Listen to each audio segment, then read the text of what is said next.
আমাকে দেখে পুতুল পুতুল মনে হচ্ছে না? হ্যাঁ, এত সুন্দর করে আমাকে কে সাজালো তোমরা কি জানতে চাও? তার জন্য কিন্তু ভিডিওটা অবশ্যই দেখতে হবে। সকালবেলা ঘুম থেকে উঠে দেখি ওরে বাবা বৃষ্টি শুরু হয়ে গেছে, এবার আমি কি করে যাই?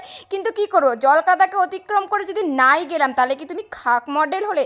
তারপরে তো যেতে যেতে তো দেখতেই পাচ্ছ কত জল কাদা হয়ে গেছে। তারপরে তো এই টোটো দাদাটা আমার বলে ভিডিও দেখে, তো ভালো ভালো কমপ্লিমেন্ট দিচ্ছিলো, আর দাদাও কিন্তু আমাকে ফলো করে। তো তারপরে দাদা আমার সাথে যেটা করলো, নাও নাও নাও নাও, এটা আবার দাদা আমার ভিডিও দেখে বলে আমার কাছ থেকে ভাড়াই নিল না, ভাবতে পারছো? সত্যি যখন আমার কেউ ভিডিও দেখে এত ভাল লাগে। তারপরে দেখতে থাকো, দেখো কি সুন্দর লাগছে, দারুণ।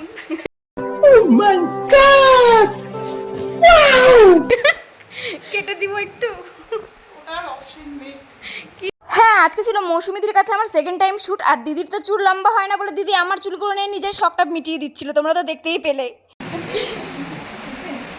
মানুষের নজরে নজরে আমার এন্দে ব্যথা করে, ওন্দে